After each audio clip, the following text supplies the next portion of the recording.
Assalamualaikum. Waalaikumsalam warahmatullahi wabarakatuh. Sehat, Ustaz? Sehat, sehat. Alhamdulillah, ya Allah. Alhamdulillah. Segar, Ustaz ya? Alhamdulillah. Dari rumah apa di mana? Ini di rumah, Ustaz. Di rumah. Di rumah.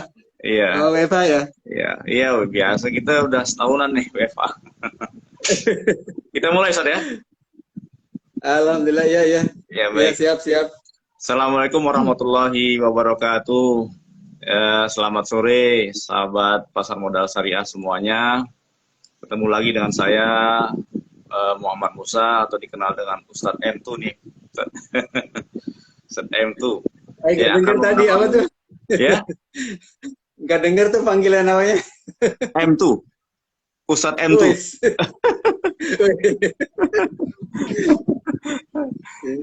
Itu panggilan anak muda itu, Ustadz. Eh, Alhamdulillah, insya Allah nanti kita akan menemani sobat Pasar Modal Syariah 1 jam ke depan melalui IG Live. Program kita adalah Kurma Ajwa, yaitu kuliah Ramadan, ente bertanya, ane jawab. Keren. Itu tema, ya, itu program kita itu, Ustaz. Nah, tema Oh, kita iya, iya. pada sore hari ini adalah bayar zakat dan sedekah dengan saham. Emang bisa? Gitu pertanyaan, Ustaz. Bersama narasumber kita, yaitu Ustadz yang tidak perlu dipertanyakan lagi. Beliau memang sudah malang melintang di dunia muamalah, Yes. di dunia Islamic Finance. Ya. Nah, beliau adalah Melintang Ustadz malam. malang melintang, Ustadz Oni Sahroni. Sedikit perkenalan sobat Pasar Modal Syariah. Ustadz Oni ini pendidikannya pesantren tahfidz di Raudatul Hufat Pekalongan. Kemudian sarjana S1-nya di Fakultas Syariah Universitas Al-Azhar Kairo 95 sampai 2000-an ya. Kita berarti satu angkatan ya, Ustaz ya. Iya. 95 sampai 45 ya. 2000. Iya. Ustaz ini Syariah Wakonun apa Syariah Islamiyah? Syariah Islamiyah, Syariah Islam. Syariah Islam ya. Nah, Iya, seharusnya kita Ustaz Musa ketemu. apa tuh waktu itu ya?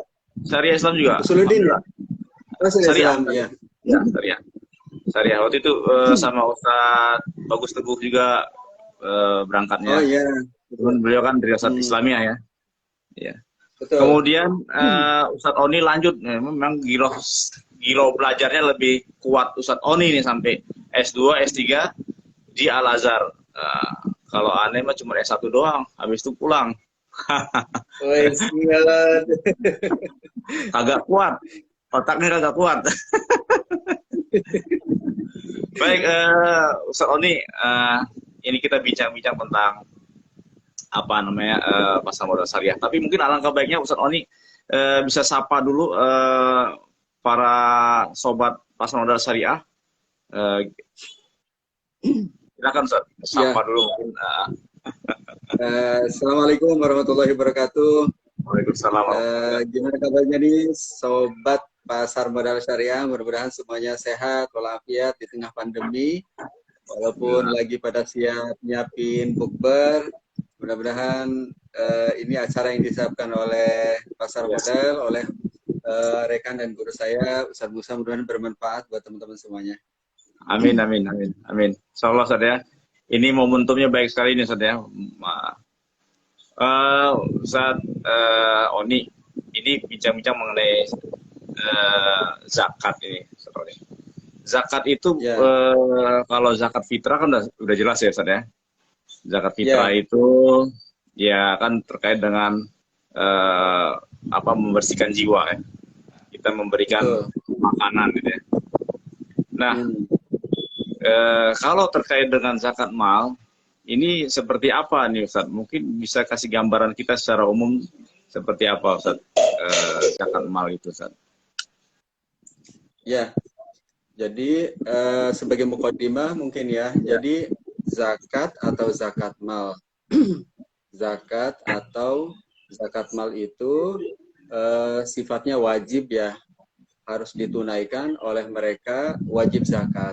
Karena sifatnya wajib, maka harus ada kriterianya.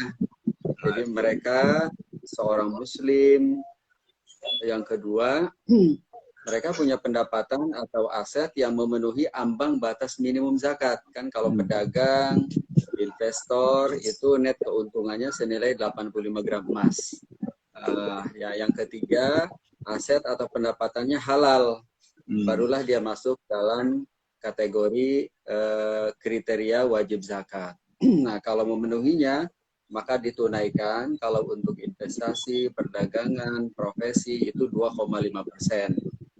Nah, sedangkan kalau zakat fitrah, walaupun sama-sama wajib dengan zakat mal, kalau zakat fitrah, dia wajib kepada setiap personal, setiap individu, atau kalau dalam bahasa Arabnya rokobah ya.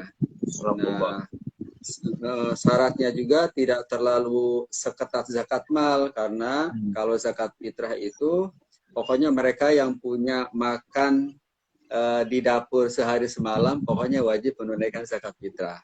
Iya. Nah, jadi mungkin ciri-ciri dari zakat mal. Ya, ya. Terus kalau ini Ustaz, tadi menarik tadi Ustaz bilang ada zakat profesi. Nah, ini menarik. Ya. Zakat profesi itu sebenarnya kan nggak ubahnya dengan zakat perdagangan ya Ustaz ya. Jadi kan ya bedanya kan mungkin kalau saya pahami, kalau profesi mungkin dia jasa ya.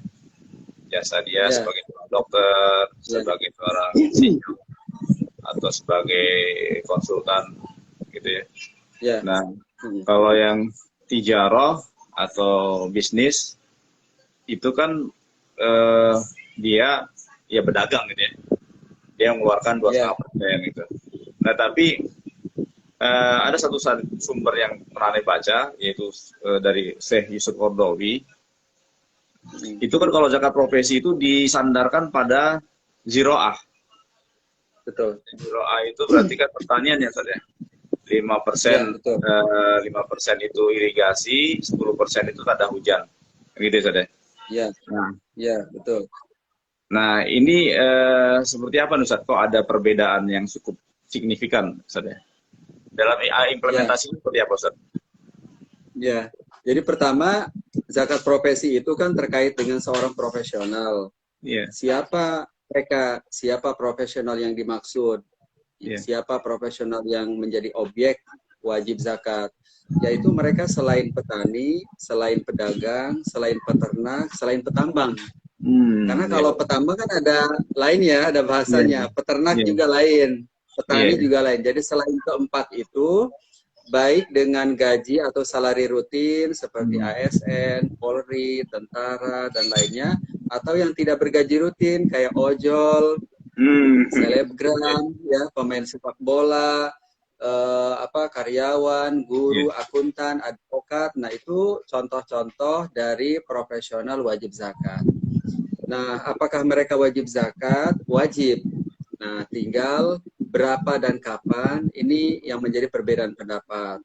Kalau kita merujuk kepada PMA yang lama, profesional itu tetap wajib zakat saat pendapatan bulanannya, take home pay-nya itu mencapai 6.530.000, dikeluarkan 2,5%.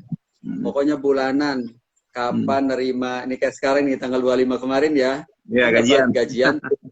Nah, itu biasanya take home pay. Kan udah dikurangi pajak dari perusahaan, nah itu langsung dikeluarkan 2,5%. Jadi kalau pendapatannya 6.530.000 kan 2,5%-nya sekitar 165.000.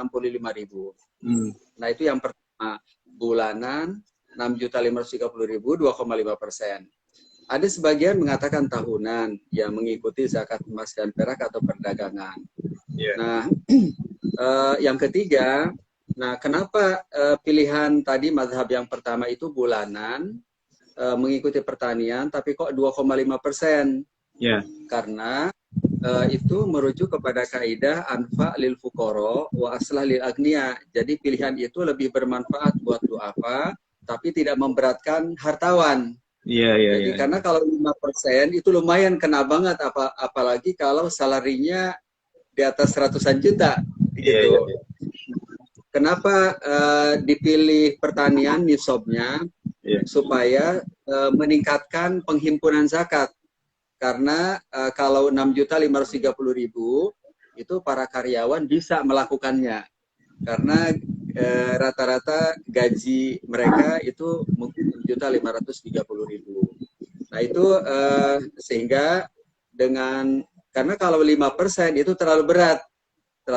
Nah karena memang tidak ada nas yang mengatur, tidak ada nas yang sahih dan sharih yang menjelaskan mekanisme berapa nisab dan takrif kadar zakatnya profesi, maka terbuka untuk penafsiran. Nah, maka penafsiran yang mengikuti kaidah lebih bermanfaat buat apa, tetapi juga proporsional buat hartawan, dibuatlah angka 2,5%. Jadi ceritanya supaya tidak memberatkan. Karena kalau di Indonesia itu total dana yang baru dihimpun itu baru sedikit, ya kira-kira kalau merujuk kepada data yang lama ya 3 triliun lebih. Nah itu tidak seberapa dibanding dengan jumlah apa.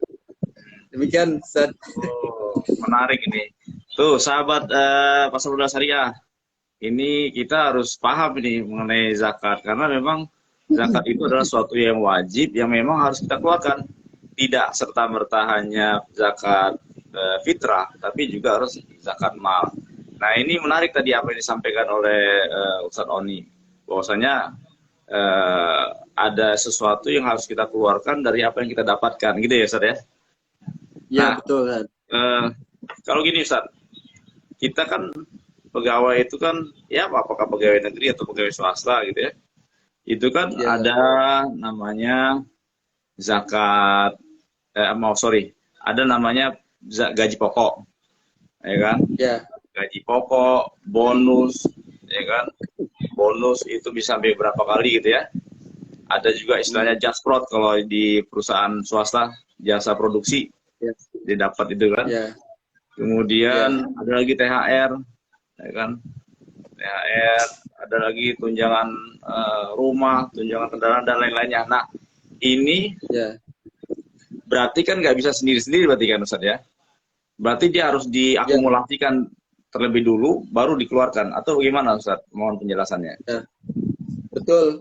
Jadi betul yang disampaikan oleh Ustadz Musa sudah benar. Jadi kalau seseorang punya gaji rutin, ada THR, gaji 13, ada tunjangan. Jadi misalnya ada 5 pos di bulan ini, bulan April ini. Maka semua digabung, diakumulasi, nah ditunaikan 2,5% gitu. Nah, tapi kalau misalnya dia bonus-bonusnya tadi mencar gitu, tidak di dalam satu bulan yang sama gitu. Kalau mungkin kalau seperti bulan April misalnya atau bulan Mei nanti, itu mungkin bisa gaji dengan THR, kan gitu Ustaz. Nah, tapi kalau di bulan yang lain boleh jadi hari ini cuma dapat gaji, gitu ya. Tapi bulan yang lalu, misalnya di bulan Januari, di bulan Februari dan bahkan mungkin nanti di bulan setelah Ramadan, setelah bulan April ini, ada bonus-bonus, misalnya ada bonus bonus pribadi misalnya, kinerja pribadi, kinerja individu, ada bonus kinerja akumulatif ya, perusahaan, gitu. Ada juga mungkin istilahnya mungkin jasprot gitu ya, jasa produksi, tapi tidak pada bulan yang sama. Nah ini bagaimana Ustaz? Ya, jadi rumusnya adalah yang ia dapatkan di bulan Maret, tunaikan di bulan Maret. Ia dapat April di bulan April. Jadi simulasinya Maret ini dapat 3 pemasukan, hanya 3 yang digabung, ditunaikan di bulan Maret. Di bulan April cuma 1, gaji pokok doang. Nah berarti itu yang ditunaikan selama mencapai ambang batas minimum. Ternyata di bulan April karena dekat Lebaran ada THR, ada 4 pos. 4 pos itu yang digabung ditunaikan gitu. Oh iya. Jadi tidak itu untuk memudahkan aja ya Ustaz ya, sehingga nanti kita tidak berat untuk mengeluarkannya. Tapi kalaupun dia mau mengeluarkan 1 tahun sekali, itu juga nggak jadi masalah ya Ustaz ya? Ya nggak apa-apa, nggak ada masalah. nggak ada masalah. Insya Allah kan ada pandangannya juga. Nah, walaupun memang kalau kita bulanan itu lebih membantu karena umumnya mustahik itu kan kebutuhannya bulanan ya seperti cicilan rumah, SPP anak-anak, BPJS itu kan rata-rata bulanan bahkan ada yang pekanan.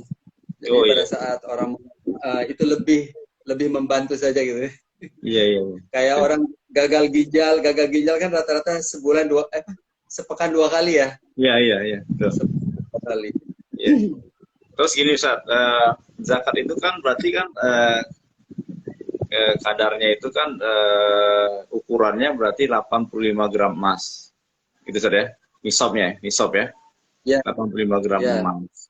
Nah, ini kan hitungannya kan 1 haul atau 1 tahun, betul, 1 tahun. ya kan? Ya, Ketika memang dia sudah mencapai dalam 1 tahun tadi 85 gram emas, berarti dia harus mengeluarkan ya, zakat malnya. hmm, Nah, ya, bagaimana kalau misalnya dia di 1 tahun itu bisa eh, lebih dari 85 gram emas, gitu. hmm, Nah, ini bagaimana nih, Ustaz? Jadi, ya, ya, Pak Ustaz. ya. Jadi 85 itu kan ambang batas minimum ya, Oh iya, iya. ambang batas minimum. Jadi kalau orang memiliki 85, ambang batas minimum. Jadi kalau dia memiliki 100 gram atau 200, 300, tinggal dikali 2,5%. Hmm. Berarti semakin banyak nilai emasnya, Hmm. berarti semakin besar nilai yang harus dia keluarkan. Oh iya, Karena ya, karena nilai emasnya semakin besar gitu. iya, iya, Semakin iya. besar. Nah, emas ini juga ambang batas minimum itu nanti dilihat di bulan pertama dan bulan ke-12 aja. Belum Bulan pertama belum. pertama dan bulan ke-12. Nah, setelah itu kalau ada fluktuasi 75, 76, 77, 85, 90 di bulan kedua, nggak apa-apa fluktuasi itu abaikan. Yang penting kita lihat bulan pertama sama bulan ke-12 mencapai ambang batas minimum 85 gram emas. Oh gitu Ustaz ya. Itu sahabat, sobat pasar modal syariah. Jadi kalau punya emas atau punya penghasilan melebihi atau mungkin sudah mencapai nisab 85 gram emas atau bahkan melebihi, nah, siap-siap harus dikeluarkan zakat malnya. Gitu ya sobat ya. Memang menghitung itu gampang Ustaz. Yang susah Ustaz. Yang susah mengeluarkannya kan. Benar ya? Kan ya, aduh, benar. Mengeluarkannya ini ya gitu. Jadi banyak itu Hitung sering, juta ya. betul Ustaz. Jadi sering banyak itu yang konsultasi Ustaz. Gitu ya. Jadi bertanya lah soal gimana nih kita mengeluarkan zakat malnya seperti apa nih Ustaz? Saya punya tanah gitu ya. Saya punya tanah di sini ada 5 titik. Punya properti sekian gitu ya. Terus emas saya sekian dan deposito saya sekian. Ini gimana cara mengeluarkannya gitu. Sebenarnya ngitungnya gampang gitu. Cuman yang agak berat itu adalah mengeluarkannya gitu. Gitu Ustaz ya. Nah, Ustaz, ini Iya, iya. dalam perkembangannya kan eh, kita ini kan ada kalau di bank kan ada namanya deposito, kan Ustaz ya. Mm-mm. Eh, Ya. Mm-mm. Deposito, terus ada namanya nanti di pasar modal ada namanya saham, reksadana, Mm-mm. gitu Ustaz ya. Nah, kemudian Ya. nanti kalau terkait dengan apa emas tadi. Nah ini mungkin Ustadz boleh berikan penjelasan pada kita, pada sahabat pasar modal syariah ini. Kalau misalnya dia punya perusahaan, ya, Ustadz ya, Mm. dia punya perusahaan, terus Mm. sama punya saham, gitu, di satu Ya. perusahaan. Nah ini gimana nih Ustadz? Mohon penjelasan Ustadz. Gitu. Kalau punya perusahaan zakat malnya seperti apa? Kalau misalnya dia punya saham, seperti apa zakat malnya. Nah, kalau dia punya reksadana Mm. seperti apa? Gitu, Ustaz. Ya. Ya. Pertama, mungkin untuk perusahaan ya. Ya. Jadi kalau memang ada sebuah perusahaan, eh, itu wajib zakat ya, apabila para ownernya memang muslim. Kan zakat itu kan ibadah takarrub, hanya wajib kepada mereka yang muslim. Nah, maka perusahaan itu wajib zakat ya, kalau kita merujuk kepada standar syariah internasional IOI tentang zakat nomor 28, juga keputusan lembaga fikih OKI nomor 35. Jadi perusahaan itu wajib zakat. Teknisnya adalah pemilik saham memberikan kuasa kepada manajemen atau direksi untuk mengeluarkan zakat atas nama pemilik saham. Seperti yang dilakukan oleh Bank Legacy BSI ya, Bank Syariah Indonesia. Jadi BSM, BRIS, BNI Syariah itu mengeluarkan zakat 2,5% dari laba perusahaan. Nah, jadi kalau perusahaan sudah mengeluarkan zakat, maka para owner kan 2,5% dari dividen. Maka pemilik saham tidak perlu lagi mengeluarkan zakat karena sudah ditunaikan oleh perusahaan atau manajemen. Nah, itu pertama perusahaan. Nah, ini kalau dalam fikih kenapa wajib? Kenapa yang dipilih adalah wajib? Merujuk kepada ada namanya teori khiltoh. Teori khiltoh dan an-nama. Nah, yang ketiga ya kebermanfaatan ya. Yang kedua, kalau seseorang investasi saham, reksadana, nah maka nanti dividen atau capital gain atau pendapatan reksadana, sukuk dan saham itu digabung jika hasil akhirnya bagi hasil plus modal itu mencapai minimum 85 gram emas, maka ditunaikan 2,5%. Begitu, jadi perusahaan juga wajib zakat. Nah, seseorang yang punya investasi di saham, reksadana, sukuk, dihimpun, digabung, diakumulasi, kalau mencapai 85 ditunaikan 2,5% sebagai tarif zakat. Nah, ini juga sesuai dengan hadis ya Rasulullah, riwayat Samurah bin Jundub, kana ya'muruna an nukhrijas shadaqah mimma nu'idduhu lil bain. Demikian Ustaz. Iya ya. Berarti kalau misalnya zakat perusahaan tadi seperti dia memang setiap ownernya harus mengeluarkan ya. Nah, tergantung Betul. dari porsi kepemilikan mereka gitu Ustaz ya. Betul, Gitu ya. betul. Berapa Atau bisa juga gini. Jadi kan kayak misalnya kemarin BRIS, BNI, BSM itu kan nah, itu dia total misalnya. dividen dikeluarkan, Ya. totalnya dikeluarkan, baru kemudian dibagikan. Jadi dikeluarkan zakat sebelum dibagikan pada pemilik saham. Gitu. Iya, Jadi iya, iya. saat sudah dibagikan, kewajiban zakatnya sudah tertunaikan, jadi nggak perlu lagi gitu, nggak perlu Iya, lagi iya. ngeluarin zakat personalnya. Berarti bruto ya Ustaz ya. Sifatnya Ya bruto ya. betul, Iya, iya. bruto, ya betul. Nah, itu sobat peserta syariah. Jadi memang kita mengeluarkan zakat ini secara umum nih Ustaz ya.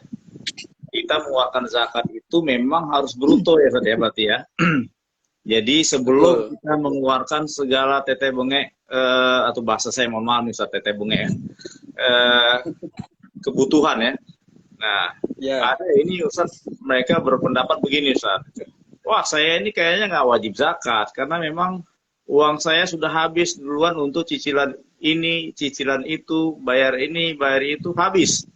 Jadi tidak ada lagi yang tersisa untuk bayar zakat mal. Nah, ini mohon pencerahan Ustaz ini. Nah, jadi memang kalau saya memahami itu adalah bruto. Jadi sebelum kita mengeluarkan kebutuhan yang ada, kita keluarkan zakat malnya gitu. Nah, mohon pencerahan nih dari Ustaz nih supaya memang kita tambah mantap lagi nih untuk mengeluarkan zakat. Ya, saya sepakat dengan Ustaz ya bahwa pilihannya bruto. Jadi walaupun kalau dari sisi fikih itu memang kan ada dua pandangan nih. Pertama, zakat itu diwajibkan dari net. Jadi net itu berarti pendapatan kita dikeluarkan dulu, disalurkan dulu untuk utang jatuh tempo kalau ada dan kebutuhan primer. Kebutuhan primer kan SPP anak-anak ya, uang belanja. Kalau cicilan ya cicilan rumah pertama yang didiami, kendaraan pertama gitu. Baru kalau ada sisanya, kalau mencapai nisab dikeluarkan 2,5%. Kalau enggak, berarti enggak wajib zakat. Pendapat yang kedua kan dari bruto relatif. Bruto relatif faktor pengurangnya hanya pajak. Yaitu makanya setiap kita menerima atau dividen saham kita keluarkan. Nah, kalau melihat dari dua pendapat ini, saya sepakat banget dengan Ustadz Musa bahwa pilihan bruto relatif itu sangat bermanfaat buat duafa. Karena kalau pilihan net, walaupun menurut fikih ini clear bolehnya, ada pendapatnya, tapi di lapangan berpotensi begini, potensinya harusnya kan yang jadi faktor pengurang itu kan pendapat kebutuhan primer. Tapi boleh jadi orang jadi menyalurkannya untuk angsuran kulkas, cicilan rice cooker, traveling, yang kebutuhan-kebutuhan tersier yang seharusnya tidak harus dikurangi. Akhirnya karena pada nyalurin gitu, ngeluarin untuk kebutuhan apapun, akhirnya di fikihnya benar, implementasinya tidak sesuai. Akhirnya teori yang benar ini akhirnya disalahgunakan. Akhirnya pada prakteknya nanti orang jadi tidak berzakat karena menganggap uangnya sudah habis, padahal dihabiskan bukan untuk kebutuhan primer karena tadi kebutuhan yang sekunder, pelengkap gitu. Jadi sepakat dari bruto, toh juga ta'arif kadar zakat yang dikeluarkan sebenarnya nggak besar-besar amat juga. Iya, ya memang seperti itu. Jadi memang jadi kalau kita boleh pahami bahwa kalaupun dia neto gitu saja, itu adalah setelah kebutuhan, ya kan saja, bukan keinginan, ya. Pengeluaran yang sifatnya kebutuhan, bukan keinginan berarti. Anda sepakat, Ustaz. Nah, tapi mungkin kalau lebih amannya lagi adalah berarti sebelum dikeluarkan segala macam kebutuhan tadi, Ustaz ya. Berarti ya, kalau lebih amannya gitu. Ya. Karena memang biar apa? Misalnya kita bayar uang sekolah anak untuk anak, harapannya nanti anak kita bisa cerdas gitu ya. Kalau kita sebelum dikeluarkan untuk beli makanan, harapannya nanti makanannya berkah dan mereka bisa jadi anak yang soleh, jadi hafid seperti Ustadz Oni ini. Amin. Ya, kita juga pingin. Saya terus terang bercita-cita bagaimana saya bisa punya anak seperti Ustadz Oni. Gitu. Nah, ini harapannya gitu, Ustadz. Lanjut, Ustadz. Tadi kita kembali kepada yang zakat perusahaan, kemudian zakat zakat terhadap saham tadi, Ustaz. Nah, kalau saham misalnya, Ustaz. Nah, kalau saham itu mekanismenya seperti apa, Ustaz? Misalnya kan zakat itu kan fluktuatif, Ustaz. Ya. Ya, fluktuatif. Ya.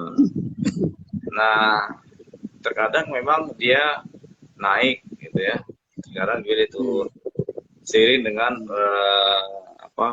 perekonomian yang ada gitu ya, kondisi perekonomian yang ada. Nah, kalau dibandingkan dengan emas mungkin cenderung dia lebih dikatakan lebih stabil gitu, Ustaz ya. Benar nggak, Ustaz? Yeah. Nah ini bagaimana, Ustaz? Mohon penjelasan, Ustaz. Ya, jadi model menghitung haul dalam zakat saham ini memang berbeda dengan model menghitung haul dalam emas. Kalau dalam emas kan berarti emas yang kita miliki itu harus sudah berusia di tangan kita 12 bulan. Dengan kadar minimal 85 gram. Jadi di bulan pertama dan bulan ke-12 kita miliki minimum 85. Nah begitu.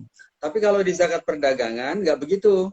Di zakat perdagangan yang penting orang beli saham, walaupun sahamnya cuma misalnya 30 juta, 25 juta, tapi pada saat setelah 12 bulan ternyata dividen dan modalnya itu mencapai 100 juta, maka dia wajib zakat. Jadi kesimpulannya kalau dalam zakat saham itu dilihat akumulasi dalam setahun, walaupun modalnya di bawah 85. Jadi yang dilihat adalah total akumulasi di bulan ke-12. Jadi bukan 11, 10, 8, 1. Jadi dilihat begitu. Jadi walaupun modalnya itu cuma 10 juta, 20 juta, tapi setelah setahun tiba-tiba nyampe tadi 100 juta, nah maka dia wajib zakat. Oh, gitu. Nah, ada satu lagi nih yang unik nih, Ustaz. Terkait dengan saham, Ustaz ya. Kan kalau tadi dia sebagai seorang investor. Jadi kalau investor kan berarti dia memang dia nggak buru-buru lah gitu ya. Dia memang dia mengambil dividen dari saham yang dia punya terhadap satu perusahaan nih, Ustaz ya. Ya, ya. Nah, bagaimana kalau terkait dengan trader, gitu Ustaz? Trader. Ya. Jadi dia tadi kan Ustaz bilang kalau misalnya emas tuh dia paling tidak dia emas tadi sudah berumur 12 bulan di tangannya kan gitu ya. Kan gitu. Nah, kalau seorang trader itu dia kan bahkan saham itu belum ada di tangan dia gitu. Jadi mungkin istilahnya kalau tuh Ustaz Oni ajarkan kepada kami kan ada namanya qobd hukmi, ada qobd hakiki tuh. Ya, betul. Kalau qobd hakiki berarti kan saham itu sudah ada di tangan kita. Nah, tapi ini qobd hukmi, dia saham itu belum ada di tangan kita, tapi potensi nilainya tinggi, jadi langsung dilepas aja gitu. Nah, ini gimana? Mohon penjelasan, Ustaz. Ya, jadi kalau seorang trader sama ketentuannya seperti zakat saham sebagai investasi. Oh. Kalau dalam investasi kan dilihat diakumulasi jumlah dividennya berapa. Nah, begitu pula kalau trader juga nanti dilihat modal dan capital gain di bulan ke-12. Kalau mulai trading saham Januari, per hari dia melakukan transaksi jual beli sampai 20 kali, nah nanti itu harus ada pencatatan, pembukuan. Jadi dari bulan pertama sampai bulan ke-12, misalnya total transaksinya nyampe 150 transaksi jual beli. Jual beli. Nah, hari ini keuntungannya misalnya 150.000, besok keuntungannya 1 juta, besok lagi 350. Nah, itu kan fluktuatif tuh. Nah, nanti di bulan ke-12 diakumulasi. Nah, mungkin di trading ini memang butuh pencatatan nih, supaya kita tahu kira-kira nyampe zakat apa tidak. Jadi kata kuncinya ini sama dengan zakat saham, cuman memang kalau trading mungkin karena banyak transaksinya, jadi mungkin butuh pencatatan, nanti diakumulasi dalam setahun, total capital gain-nya itu beserta modalnya mencapai 85 gram emas apa tidak. Kalau mencapai berarti wajib zakat. Kalau tidak mencapai berarti tidak wajib zakat, disunahkan berinfak gitu. Oh iya. Oh ya, tadi terkait dengan qobd hukmi ya. Jadi betul kalau seseorang itu beli saham berarti kan ia sebenarnya punya modal di sebuah perusahaan ya. Jadi besarannya itu sesuai dengan kontribusinya, entah 0,0 sekian persen, 1%, 2% gitu. Nah, itu dianggap memiliki karena urf ya. Karena urf tijari, karena tradisi di pasar, walaupun fisik underlying asetnya tidak ada di tangan, tapi sudah menjadi tradisi di industri bahwa bahwa ia itu punya saham nilai sekian dari perusahaan gitu, dari perusahaan. Jadi atau dalam bahasa tadi kata Ustaz Musa itu taqobud hukmi. Nah ini juga yang kesimpulan fatwa DSN, standar IOV juga sama, bahwa orang kalau punya saham itu dianggap sah memiliki. Jadi dimiliki secara sempurna, ya milkiyah tammah ya. Atau dalam bahasa Al-Khatib Asy-Syarbini ya, salah seorang ulama Syafi'iyah, idza lam yakun lahu haddun fil lughati wala fi syara' faraja fihi ila urfin nas. Jadi karena serah terima ini tidak diatur teknis operasionalnya oleh bahasa, oleh syariah, maka yang jadi referensi adalah tradisi. Nah, kalau di sini kan tradisi industri ya. Karena tradisi industri ini sudah menyimpulkan kalau orang punya saham itu dimiliki secara penuh, maka berarti dianggap memiliki. Apabila di akhir tahun sudah mencapai 85, ya berarti harus wajib zakat karena telah memiliki secara sempurna dengan taqobud hukmi tadi gitu. Berarti tidak mesti dia layaknya emas tadi, Ustaz ya. Mesti 12 Betul, bulan betul. dulu baru dia bisa apa namanya wajib untuk dikeluarkan. Baik Ustaz, ini kayaknya Betul. sudah banyak pertanyaan nih Ustaz. Coba kita cek nih. Namanya Vina Andrai. Apa kabar Vina? Ini tanyanya adalah kalau untuk yang punya usaha sendiri, nilai zakat Ya, penghasilannya dari pendapatan bruto apa neto Ustaz? Oh ini tadi udah kita tapi nggak apa-apa Ustaz. Mungkin bisa dijelaskan. ya, ya. Silakan. Tadi neto dan apa namanya? Bruto. Sebenarnya sih, sebenarnya kalau zakat, kalau usaha yang dimaksud adalah trading ya, trading, jual beli properti, HP, tas, baju dan sejenisnya, maka simulasinya adalah inventory ditambah keuntungan, ditambah piutang lancar, dikurangi biaya operasional dan utang jatuh tempo kali 2,5%. Nah, kalau melihat simulasi ini sudah mempertimbangkan utang-utang perusahaan, sudah mempertimbangkan gaji karyawan, biaya operasional. Jadi kalau begitu nggak perlu lagi dibawa ke rumah ya, langsung dikeluarkan 2,5%. Karena tadi kan inventory ditambah piutang lancar, ditambah keuntungan, dikurangi biaya operasional termasuk gaji karyawan, dikurangi utang jatuh tempo kali 2,5%. Nah, kecuali usahanya itu usaha jasa ya, seperti transportasi, hotel, kos-kosan, Iya. bimbel, klinik, medis, rumah sakit, kan itu semua jasa. Nah, kalau jasa itu mengikuti zakat mustagholat. Zakat mustagholat berarti mengikuti zakat pertanian. Jadi seperti rumah sakit itu wajib zakat setiap bulan. Setiap bulan dikeluarkan 5%. Kan kalau 5% kan ada biaya kan ngikuti Iya. pertanian. Kalau 10 kan tanpa biaya. Jadi begitu kira-kira. Iya, ya, berarti kalau misalnya memang dia ada biaya, itu berarti ikutin pertanian gitu Ustaz ya? Iya, iya. Betul, betul 5%. 5%. Ya. Nah, tapi memang nggak ada yang sampai 10% Ustaz ya? Kan kalau Ya 10% kan karena rata kayak kos-kosan kan mungkin kan ada biaya maintenance ya, ada dia nyuruh orang untuk bersih-bersih halaman. Nah, selama ada biaya-biaya itu berarti yang wajib 5 bukan 10. iya, Misalnya iya. mungkin kalau kelapa sawit, misalnya kelapa sawit di Pekanbaru kan mungkin ada tukang tukang yang bersih-bersih apa yang gitu. Nah, itu berarti 5%. 5% ya.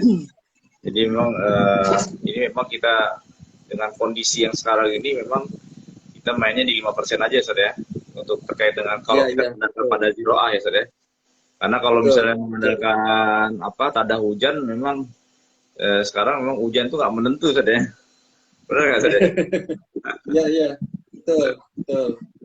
Baik Ustaz, ini ada lagi pertanyaan nih Ustaz dari saudara Dinar Syah. Assalamualaikum Ustadz, izin bertanya, jika nilai zakatnya tidak bulat, bolehkah kita membayarnya lebih? Misalnya zakatnya 163.250 rupiah.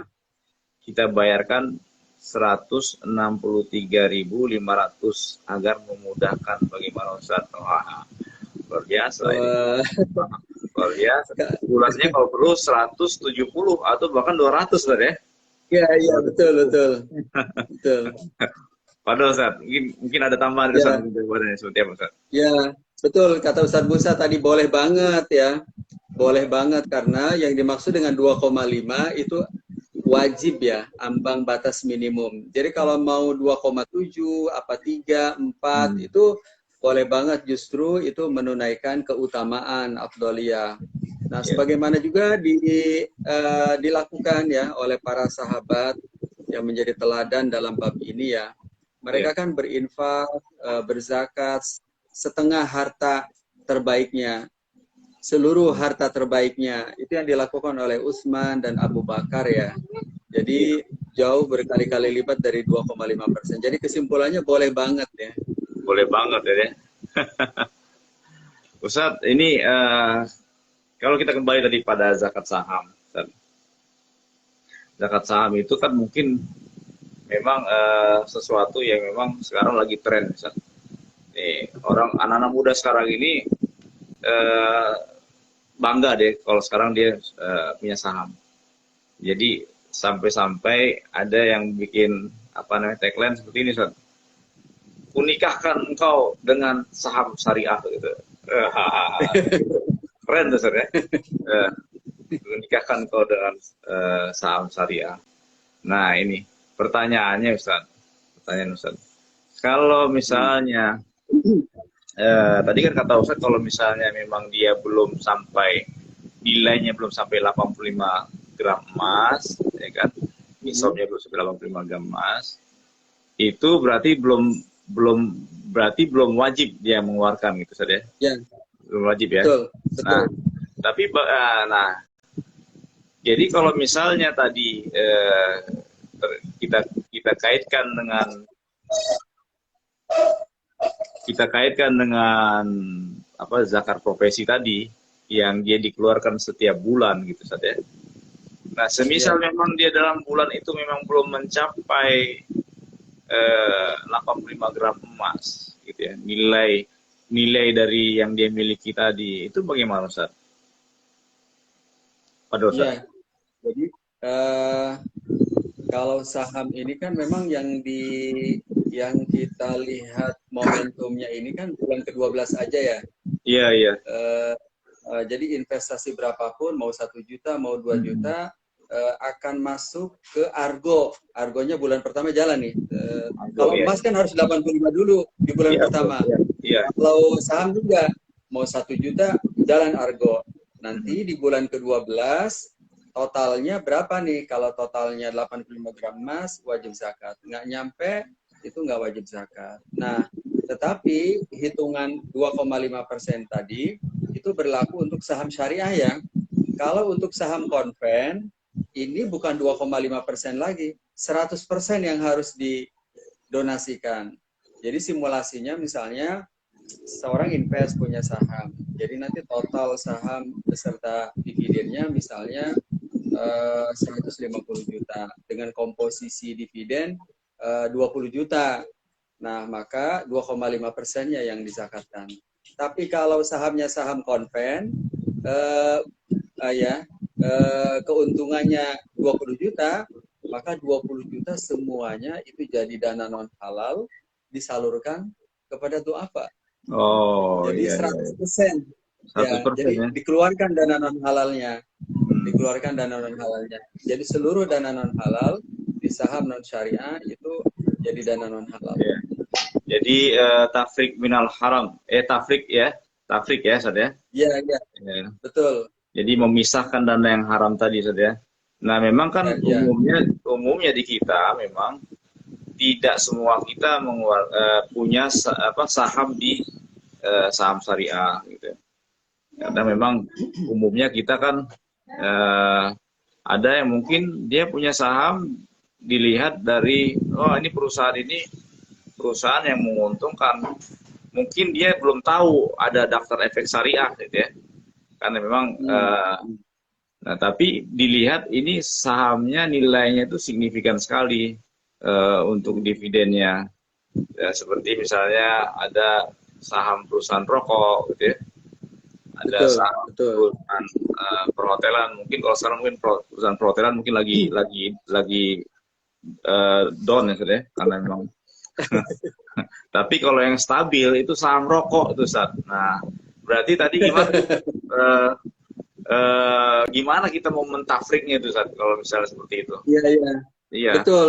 Jadi karena saham rokok ini kalau di list efek syariah kan masuk dalam kategori efek konven ya, Iya, iya. non syariah. Maka nanti kalau orang punya saham di perusahaan rokok, contohnya 100 juta, pendapatannya, keuntungannya 20 juta. Ya. Maka 20 juta itu sesuai dengan kaidah tafrikul halal anil haram, sebagaimana disampaikan Ustaz tadi, berarti 20 juta kita keluarkan. Kita keluarkan sebagai dana non halal. Jadi kita salurkan untuk public facility atau duafa.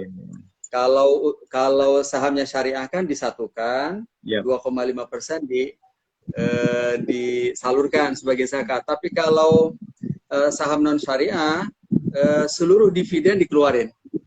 Itu dia jadi dana non halal, diserahkan untuk duafa atau public facility. Iya. Nah, tadi kita sudah berbincang banyak tentang zakat saham, zakat perusahaan. Nah, bagaimana dengan zakat reksadana dan zakat sukuk, nih, Ustaz? Nah, mohon pencerahan nih, Ustaz, nih. Zakat reksadana kan ada reksadana macam-macam tuh, Ustaz. Ya. Sebenarnya reksadana dan sukuk juga sama. Jadi kaidah yang berlaku adalah kaidah zakat perdagangan. Karena sukuk itu kan ya sama. Jadi pemilik sukuk itu sebagai pemodal. Secara umum begitu, walaupun ada banyak fitur-fiturnya ya, fitur jasa, fitur ada sukuk tabungan juga gitu. Tapi secara umum kan memang bisnis ya, komersial. Jadi berlaku ketentuan zakat perdagangan. Begitu pula kalau kita nitip uang melalui manajer investasi ya di reksadana syariah.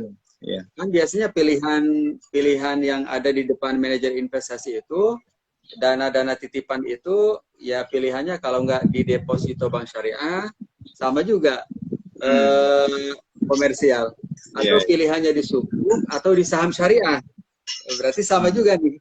Jadi baik sukuk ataupun reksadana berlaku seluruh ketentuan akad zakat perdagangan. Jadi kalau ada si A punya suku, punya reksadana, reksadananya di saham atau reksadananya di deposito, sama punya saham, jadi punya 3. Saham syariah, punya reksadana, reksadananya di deposito sama suku. Maka nanti pada bulan ke-12 digabung aja biar memudahkan penghitungan. Nanti kalau memang nilainya di bulan ke-12 mencapai 85 gram emas, berarti tunaikan 2,5%. Jadi dihimpun, diakumulasi, digabung ya. Nah, itu. Ini nih, luar biasa nih. Jadi kalau misalnya saya punya saham, saya punya suku, saya punya reksadana, berarti nanti boleh aja ya, nggak mesti setiap bulan saya mengeluarkannya. Berarti saya tunggu 1 tahun, saya akumulasi 1 tahun gitu saja. Boleh itu saja. Betul. Karena kan dia perdagangan ya, bukan profesional. Iya. Kalau profesional tadi kan selain petani, selain pedagang, selain peternak, selain petambang. Iya. Ya seperti dosen, guru, karyawan gitu ya. Itu profesional. Nah, satu lagi saat ini kan di samping ada namanya tadi zakat tijarah, zakat ziraah, gitu deh. Ada satu lagi zakat rikas, yaitu zakat ada zakat rikas, bahkan mungkin ada zakat luqatah itu, barang temuan. Zakat rikas berarti zakat tambang gitu deh. Nah, ini mungkin mau penjelasannya Ustaz buat kita. Ya, zakat rikas itu kan kalau kita kembalikan kepada istilah awalnya kan memang barang temuan ya. Barang temuan itu mungkin di lahan-lahan dulu ya, mungkin kondisinya di mana memang belum lahan-lahan yang belum ada pemiliknya. Di situ ada galian emas atau apa, nah itu masuk dalam kategori rikaz ya. Atau peninggalan purbakala misalnya di daerah-daerah yang belum diotorisasi oleh pemerintah. Jadi, nah itu mungkin rikas. Tapi kalau saat ini sepertinya memang agak sulit ya, sulit. Jadi karena sekarang kan setiap lahan itu sudah ada statusnya. Betul. Statusnya baik dimiliki oleh personal atau badan hukum swasta ataupun kadang pemerintah. Jadi walaupun hutan di Papua atau di Kalimantan kadang sudah ada status milik perusahaan atau milik apa. Jadi kalau menurut saya pribadi, wallahu alam mungkin rikaz ini untuk konteks sekarang belum ada contohnya gitu. Kalau masa-masa dulu banyak tuh ya, iya betul. Jadi kalau masa dulu orang bepergian misalnya dari Saudi ke Yaman, nanti di tengah jalan ketemu emas di dalam Bisa. galian gitu ya. Iya. Bisa, nah itu baru ditunaikan zakatnya gitu. Nah, kalau misalnya gini, Sat, saya nih nggak dinyana gitu ya, karena memang di bulan Ramadan gitu ya, kan bulan penuh keberkahan gitu ya. Tiba-tiba gitu ya, ujuk-ujuk saya dapat saham 30% dari perusahaan apa misalnya perusahaan apa gitu ya, yang ujuk-ujuk dapat 30% lah gitu ya, perusahaan food misalnya. Ya, perusahaan nggak sebut mereknya, food aja, perusahaan makanan yang memang kita menjadi kebutuhan. Ini hadiah, gratis hadiah. Nah, hadiah ini, ya. Nah ini masuk kategorinya seperti apa nih, Ustaz? Dan berapa yang harus saya keluarkan? Kan saya nggak kerja keras tuh. Saya ujuk-ujuk dapat 30% dari saham tertentu yang memang luar biasa. Gitu. Ya, betul. Kalau itu Rika seperti itu, betul. Jadi Ustaz Musa ini udah bantu saya banget nih. Iya betul, itu contoh kontemporer ya. Contoh kontemporer. Kalau iya betul. Nah, jadi kalau kita mengikuti ketentuan zakat rikas kan 20% ya. Iya. Jadi kalau nilainya 100 juta berarti 20 juta. 20 juta yang harus dikeluarkan. Itu pilihan pertama. Ada lagi sih, ada yang berpendapat 2,5% saat. Jadi saat Ustadz Musa mendapatkan hadiah saham 30% nilainya 100 juta, berarti menurut pendapat kedua yang menjadi kewajiban itu 2,5% saat. 2,5%. Iya. Baik, Ustadz. Ini menarik sekali ini. Ini apa namanya, hal yang baru yang memang mungkin banyak dari sobat Pasar Muda Syariah belum memahaminya. Oh iya, Ustadz, ini ada pertanyaan Ustadz nih dari Mas Henry. Assalamualaikum, Ustadz, mau nanya. Misal gaji kita sudah dipotong 2,5% untuk zakat. Lalu sisa dari uang itu kita investasikan ke saham dan emas. Apakah di portofolio kita tadi harus investasi lagi? Maksudnya apa nih? Maksudnya mungkin dikeluarkan zakatnya lagi mungkin kali ya, Ustaz ya? Jadi kalau misalnya dia sudah dipotong 2,5%, kemudian dia dari sisa uang tadi dia investasikan lagi saham dan emas. Nah, lantas apakah nanti dia harus mengeluarkan zakatnya lagi dari saham dan emasnya itu? Ini pertanyaannya, mungkin begitu ya penerjemahannya dari pertanyaan ini, Ustaz. Betul, Ustaz? Ya, itu tetap wajib zakat. Jadi yang satu ditunaikan, kemudian ada surplus diinvestasikan, maka investasinya itu wajib zakat, tetapi dengan ketentuan zakat perdagangan. Kita pakai simulasi. Jadi misalnya saya punya pendapatan bulan April, berarti kan saya tunaikan tuh ya, ada surplus, surplus 10 juta, saya belikan saham di bulan April, maka di bulan April kalau ada pendapatan belum wajib zakat, kan perdagangan kan tahunan. Betul. Nah, maka kita akan lihat nanti baik investor ataupun trader nanti di bulan April 2022 tahun depan. Tahun depan ya? Di April 2022 kita lihat. Jadi total sahamnya berapa? Saham plus dividen, saham plus capital gain-nya berapa? Kalau nyampe 85 gram berarti wajib zakat, kalau tidak wajib zakat. Jadi kesimpulannya wajib zakat tetapi beda waktu. Jadi tadi yang jadi modal saham bukan di bulan April, tapi nanti tahun depan 2022.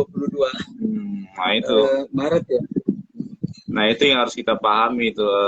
Jadi begitu sahabat Pasar Muda Syariah, ini memang banyak sekali hal-hal yang memang harus kita pahami terkait dengan zakat, karena memang zakat ini sejajar dengan rukun Islam lainnya.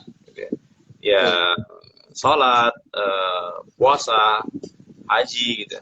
Nah, kalau kita luput dari mengeluarkan zakat, dalam artian mungkin kita udah mengeluarkan zakat, tapi ternyata kurang. Wah, itu jatuhnya sedekah kan Ustaz ya? Benar nggak Ustaz? Betul, Nah, betul. tapi niatnya zakat, itu gimana Ustaz?